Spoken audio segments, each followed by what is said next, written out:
most of the 90s, so we didn't go there. So then we went to Ridge Farm, which was kind of similar setup really, out in the countryside, residential. We could kind of just concentrate more on the album rather than everything that was going on. So going back to Watford, do you remember the Mad Nights when massive fights? Yeah. Because I was like, did I meet you that night? Yeah, the first time we met. Yeah, so I was... You must have been the only other sober person there, apart from me. Yeah, because I remember picking them up from the pub, because I was a taxi driver at times. And, were you driving a taxi when we got back? So I remember we got in a taxi. Some came in a taxi, you came in a taxi, but I picked a couple up in my car, and then the taxi probably with Dad actually. She had to look at you as a taxi driver.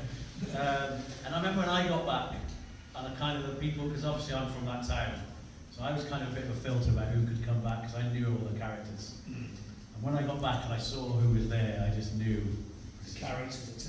This is not going to end well. The two girls. Yeah, this is off the faces. Yeah. Well, this isn't going to end well. And then there was the other band there from Cable from Monte Valley. And it just spiraled very quick. Everyone was having a great time. It was a bit over the top, wasn't it? But I went down to the studio to make sure everything was all right. There was people down there on like the drums, and they would let me in.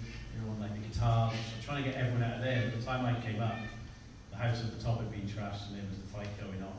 Well, first of all between Gable and Liam and Bonehead, and then obviously between Liam and Noel in the end. Yeah, it was quite interesting evening. I mean, I think Liam was actually, for about an hour, he was actually on it, and then Cable got so drunk. They weren't rock and roll. They couldn't handle the drink. It just went crazy. They actually trashed the house and the kitchen, and then. I think Liam was actually really patient, which is not what you would ever do in the tabloids, is it? No.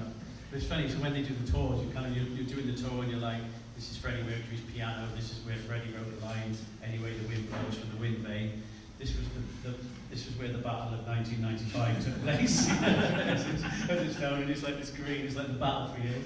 Oh, by the little kitchen and the settee, where the pastor got thrown. Yeah. I remember seeing. He stuck with it when he came back for the 48 hours thing. He was a little bit sheepish at first.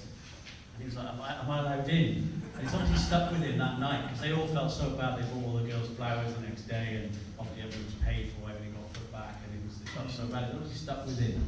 It was the first thing he mentioned when he came back for the 48 hours documentary. Was everything cool? And like Robert were like, yeah, that's like, they kind of want more of that. This young band smashed the TV. They threw an orange and smashed the TV, and they were devastated. They went to Kingsley and they were like, we're ever so sorry. They smashed the TV. And he was like, thank God for that. Finally, it's coming back. Finally, So, yeah, it was encouraged. They didn't mind. They'd seen all of that. You knew when Owen Morris was coming in. After he's left, you're going to have to get all new carpets, new curtains. You're going to have to get decorators in. That's what's going to happen. But back then, well, they'd gone through the 70s when the real band was Sunday. Ozzy Osbourne, Lemmy, Iggy, all been there. Yeah. So it was carnage about Arthur Brown. It was all carnage. Those sessions. They're used to it. Awkward. Jesus. It's a pretty bad people being through that. Yeah. So they'd seen everything anyway. So Oasis was just a continuation of that period for them, and they enjoyed it. With bands like that. Kings is a great guy. Yeah, amazing. Seen everything. The stories that guy's got, amazing. And to keep the studios going for as long as he has, and keep it the way it is, and still be relevant in the business, and it's all vintage gear still. And because they've never really changed it, it's not designed. It's never kind of, he always says, if you're not in fashion, you can never go out of fashion. So, they've done amazing. He's 84 now, and he's still, out and about every day. He's still kind of doing the farms. He's still a working farm. He kind of he's out with the cows, feeding the chickens, the ducks. The horses are there, the sheep running around, and he's doing that as well as the studio because it keeps him going. He loves it.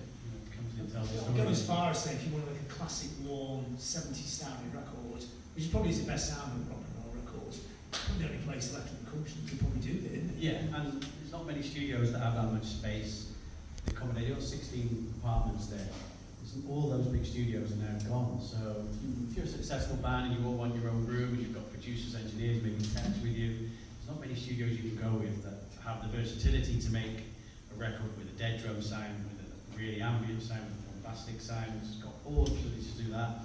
The echo chambers, the plates from the 60s, You know, everyone's set up live, there's lots of booths, it's just, there's not many studios like that. And you're right, for that 70s sound, it's amazing. And it's got that corridor in the Coach House studio, which is synonymous with a lot of records. When I listen to 1977, all I hear is that corridor through it. And then you've got bands like Royal Blood came and utilised that for their sound, and hearing it again in a new generation of bands, that sound of that corridor, again, not using digital machines, using actual real rooms to create the ambiences, which makes it unique. No one else has that, you know, it's not the same plugin as everyone else is using. You go in there, you're using your mic setup and getting unique sounds.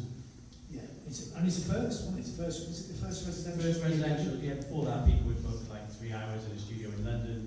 Everyone said they were crazy. No one would come out of London to record. But they were set up there, at the studio upstairs above his house. And then another house over the road the bands could stay in. I think 61 it started, 63 bands started staying there. And in 67 it moved into the Coach House with proper accommodation and with the chefs and everything, you know. First residential in the world. Okay, so is anybody got any questions off the floor? I have a question. Yeah. If you could pick any of the later Oasis albums that you could have engineered, which one would you pick and how would you have made it sound? Yeah, so which of the later Oasis albums would you engineer if you could? I would like to have done Stand on the Shoulder of Giants, just the natural progression onto the next one. I'd like to have been involved in that one. Obviously it would have sounded different, you know, if I would have done it and I'd done it with Owen, or if it would just be me. But I think just knowing what Be Here Now was, and then I think we had to be on the next record and kind of where you could take it, and that would have been the one for me. Kind of Where could you take it?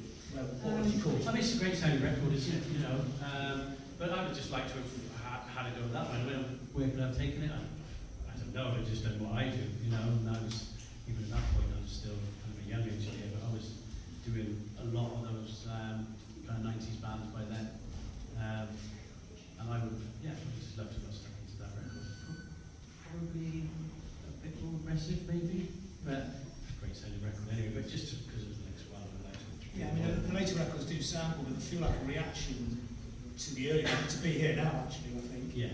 Yeah, keep trying to get away from that point, but that point's actually pretty good. It's pretty good. Yeah, it's better than they thought it was, isn't it? Yeah. Yeah. Maybe history will rewrite itself as time goes on. Yeah. So there's another question. Yeah, I was wondering two actually. First, you said Roll It was the first song that was recorded for Morning Glory. What was the last one? Second question was, we know that Wonderwall started off as a Wishing Stone demo. If you'd ever heard that. No, I'd never heard the demo. The first time I heard that was when he came in the room and just played it for us on day one. Just kind of, yeah, I'd not heard the demo before that. The last song we recorded, I don't remember the last song we actually pulled up. Yeah, it was, I mean, it's all going on so fast. 15 songs, 15 days. So all the B-sides, everything was done then too. Say again? All the B-sides, everything done at Rock. A couple of, yeah, not all of them, but yeah, we had a few extra tracks and a few songs that never made it on the B-sides, or, you know. But yeah, after we had 15 songs in 15 days, then they split up, and then we for 2 weeks, then we reconvened. Did Ash go in for those 2 weeks? Yeah, and I think that's when Dodgy were in. They put me on the Dodgy session in the other studio. No, they were in before that, actually. Yeah, but Ash went in there because Owen was like, well, I'm available, I'm working with Ash, so we get them in and we'll film. Well, they're on the same label as Cable. Yes. So it was Corner Marshall, Corner, another yeah. label, got Yeah. Ash in, half price on the downtime because Oasis is split up. Yeah. Pretty savvy. It was, Yeah. Any more questions? Afternoon, how you doing? I'm good. So Noel's come in with the tunes and none of the rest of the band really heard it. Was there any like ethos in the studio, like, does he know what he's talking about? As in like, did it seem mad or did it just almost like, Noel just had this master plan, he's like, don't worry, I've got it all down. Yeah, they all knew he'd had a master plan. I think obviously some of those songs for a long time, even songs from Be Here Now, have been knocking about for a while. So he had a plan. You know, the first 3 albums. I've been in the band, I've been in and out of studios and stuff, but the idea of going in and only one person knows what's going on and everyone else is just like, did he just have that much trust in it? Just like, yeah, whatever. Yeah. Right. Yeah, and I mean, he was just churning out, he's prolific at that point. You know, to have songs, to be able to be in a position where you can say, I'm keeping that for album 3, have that confidence, you know, to Did it know ever- it's that good and it's a natural progression. With what we were saying about Don't Look Like an Ember and Wonderwall before, did it ever cross anyone's mind to do a full track of the vocal and just pick one was best, or did it never get to? No, it never got to that. It was, you know, after back and forth a lot of times, it was decided no, you know, nobody Don't Look Like an Anger. But yeah, Liam wasn't happy. He wanted to do that as well, but in the end he had to back down. It was one or the other. Because obviously that version of Step Out came out, did it? Where you actually see Liam had done a take, hadn't he? Yeah, Of that. So it has happened now, where you'd have done both vocals and then picked Yeah. the best. yeah, yeah. And there'll still be on the tape. There'll still be that original guide vocal with Dobbs for Wonderwall as well. Which At is, the end, even when it's like that, he still knows, doesn't he? That's the cool thing, isn't it? He'll let me do the vocal and go, you know what, I'll do the vocal. Well, hopefully that will come out on the Morning Glory video. because it was the guide guitars that were done on top of the wall at Rockfield, which is now become the Rockfield Wonderwall. That was his guide rather than doing it in the studio. Owen was like, you should go on top of the wall for this. So I set him up, sat on the stool, top of this wall. Well, that's a bit at the beginning of Hello, isn't it? Yeah, Like, so that was the guide that they all played along to, and obviously that got redone then in the studio. But you could hear all the birds and that we flew into the start of the record then, and that was from the outtake of the original guide track, which he sang and played on top of the wall. Cheers, thank you. Okay, one more question. Yeah, hi, are you alright? Hiya. What's your favourite Oasis gig you've either been to or just in time? What's your favourite Oasis song? Best gig I went to, it was in Bath, it was on the What's the Story tour. It was maybe pre-tour gig, I think, like a warm-up show in Bath. Video maybe? It might be Moles. Yeah, I stood on the side of the stage for that gig, and it was one of the best gigs I've ever been to. Definitely the best Oasis gig I ever saw. And I've never met anyone else who was there. So if anyone ever Maybe you can yeah, maybe. There's a lot going on at that time. My favourite Oasis song? Oh, it's a difficult one. Purely because of, I can remember standing there and how it hit me at the time, Champagne Supernova, doing that vocal.